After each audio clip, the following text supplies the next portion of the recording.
Hi everyone, today we have a new video review, and as you can see, this time we are going to talk about fresh release from Miniart. And this is quite an interesting thing because it's a new tooled kit and it copies the Sd.Kfz.234/2. So it's the famous 8-wheeler Puma, and as you can see we have a commercial sample here, so it means you will get exactly the same stuff as what you'll see in this video review. It should be already available and you can get it, for example, in Modelimax. And well, my kit was also bought there, so you can get it I think for now, but I can bet that it will be sold out quickly because this vehicle looks like an interesting choice to build. So, first of all, the box size is surprisingly big, and I have to specify here that we are dealing with the version without interior. The interior version will be reviewed separately, and here you can see comparison with my hand. Also, we have quite nice box art, and well, overall, I would say the styling and the packaging is typical for this brand. When the kit number is written there, it's 35419. Then on the side here, you can see how thick is this box. We also have the address of the manufacturer, and here we have some safety advices. On the opposite side, you'll find here all of the markings. First of all, we have the mention that the decals are coming from cartograph, so as you can see there is even this, let's say, decals map. And then here you can see the 6 markings for this vehicle. I would say this is more of a classic German camouflages, but you will definitely find something suitable for your build as well. So this is a top opening box, and you can notice that the top cover is slightly smashed. It's thanks to our good delivery service. But well, as long as the packaging is alright, as you can see, all the parts inside will be okay as well. So here we have all of the frames packed into this one plastic bag.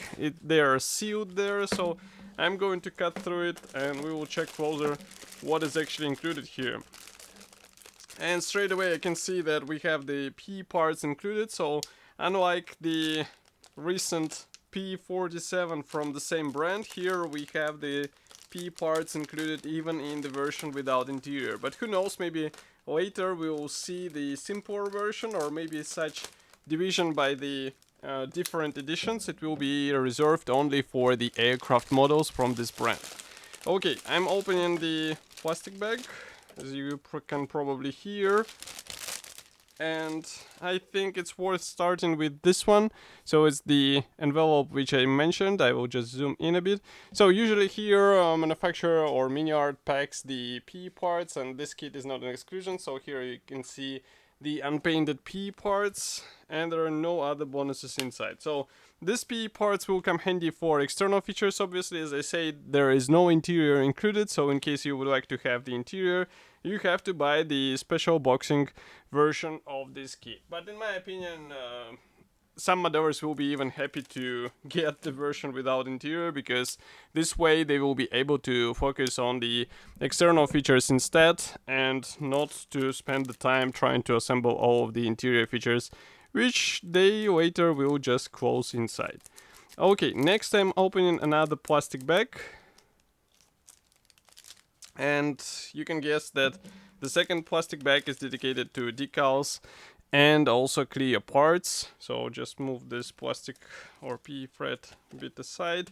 So here is the decal sheet, and as you remember, it comes from cartograph, so that's why printing quality is really good. Here I don't have anything to complain about. It's just a matter of let's say applying all of these decals and maybe also choosing the marking option you would like to replicate. So if camera will focus now, maybe it's too close. Now it should be easier to focus, and you can see these symbols a bit closer, and overall printing quality is really good, as I said before. As for the clear parts, we have one and only plastic sprue here. Maybe I'll zoom in so that you can see what we are talking about here. So these parts look good, and I doubt that we have any masks included here, because usually Miniart does not include such thing. And in case you want to have a nice paintwork, you have to cut your own stickers, which will be used as masks. And next we have 4 identical plastic sprues. I guess I will have to zoom out a bit. Just give me a second. Yeah, now you can see here these 4 sprues, and well, those are dedicated to the wheel parts, so that's why I'll just leave only one, because they carry the same set of parts. But if we zoom in again and take a closer look at the features on those wheels, you can see that we have some pre-molded details on the tire walls. Maybe I can bring them even closer like that. And if camera will focus on this, yeah, now you should be able to see what I'm talking about here. And well, the overall plastic wheel design, I would say it should be familiar if you have some experience with Miniart kits. It's quite decent, and it's definitely better than the rubber or vinyl offering, which is typical for such kits. So it's just a matter of assembling all of those sections together, and as you can see, we have the guiding elements inside, so it's not a difficult task in my opinion.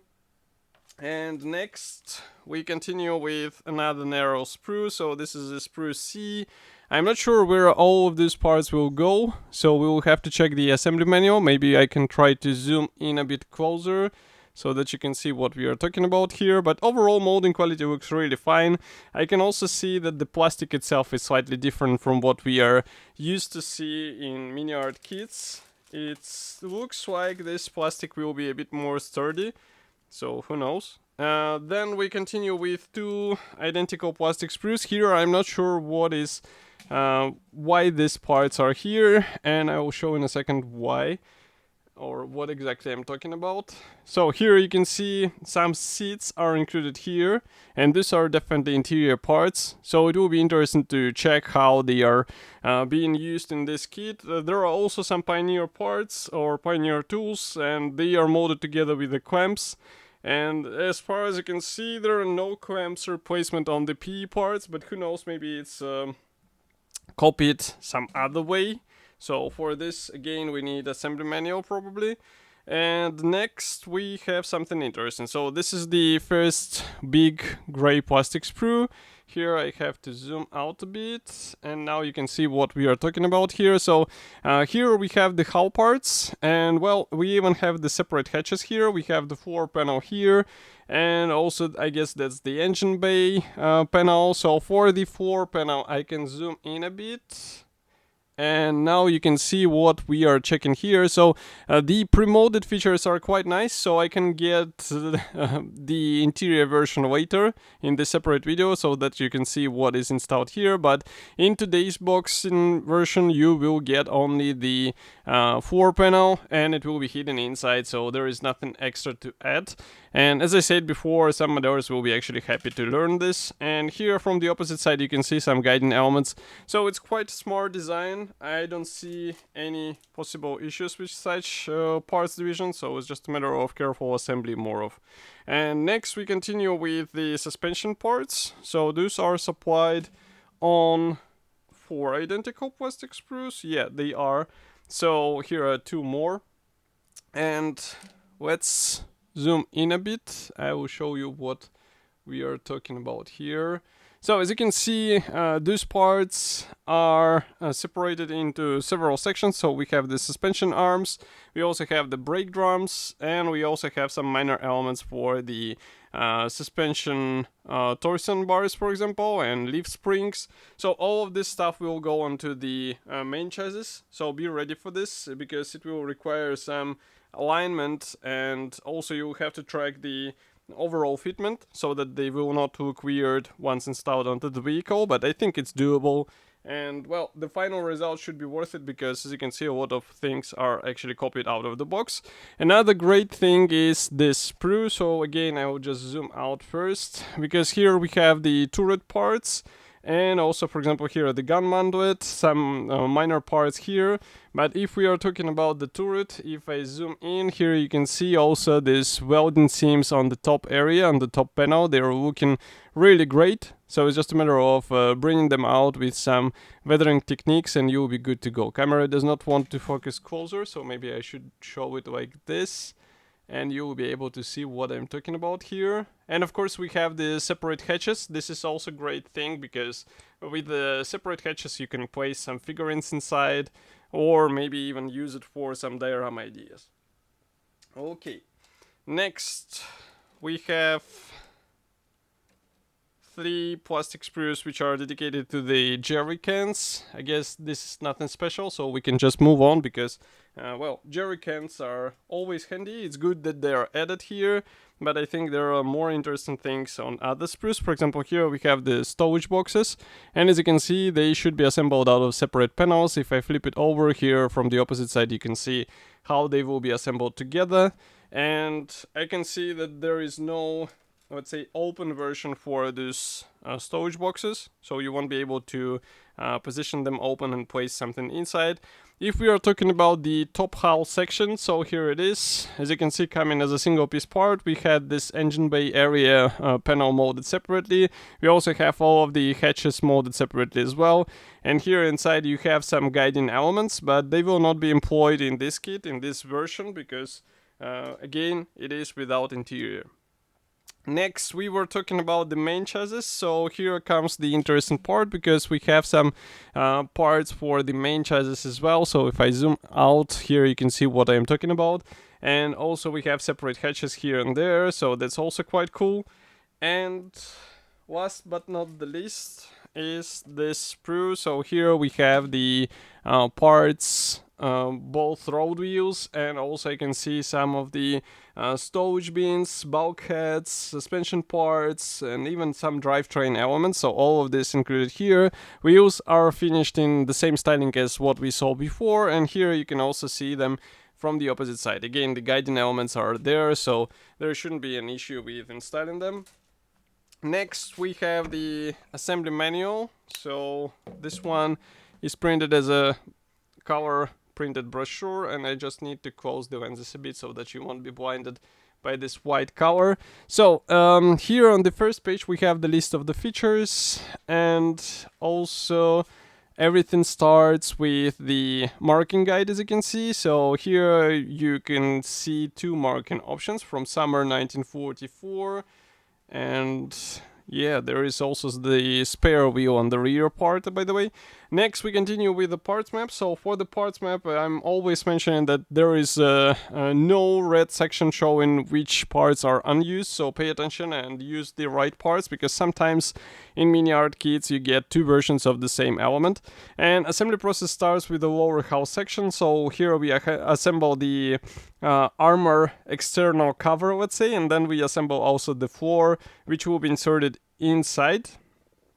And as you remember, we have the separate hatches. Even though here they are not shown as openable, still I think it's possible to position some of them in the open version and use it for some of your diorama ideas. Next, we continue with the external panels here and there.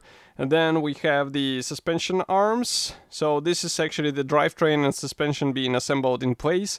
And as you can see, a lot of things are actually copied. Some of them are actually combined with the PE parts, but these are jerry cans together with the special jerry can frames. And then we continue here with more parts being installed outside. So those exactly those panels which were molded separately as a single piece parts, as you remember. Then we continue with the wheels assembly, and also here we have the main gun assembly. So for the main gun, I somehow didn't notice it on the kit. So yeah, the main barrel is actually molded as a one-piece part, and the same can be said about the muzzle brake. As you can see, manufacturer also shows that you can open the turret, which is also great. I mean the turret hatches. And here we have black and white ads for other kits. So here is the interior kit which I was talking about. Then we have also the artillery tractor. Here we have some figurines. Then we continue with the third marking option. And on the next pages we can see the 4th and the 5th marking option. And that's the 6th marking option. Of course, nobody stops you from choosing something different. If in case you have some reference material, then why not? And as for the whole kit, it should be already available, so you can get it, as I was saying, in Modelimex. In my opinion, this is really great choice for those modelers who would like to try something new. And it should be easy to build, because all of these modern recent releases from Miniart are quite nice out of the box. And of course, don't forget to write your opinion here in the comment section below. I will see you in the next video review as usual. Thank you for joining me today, and bye.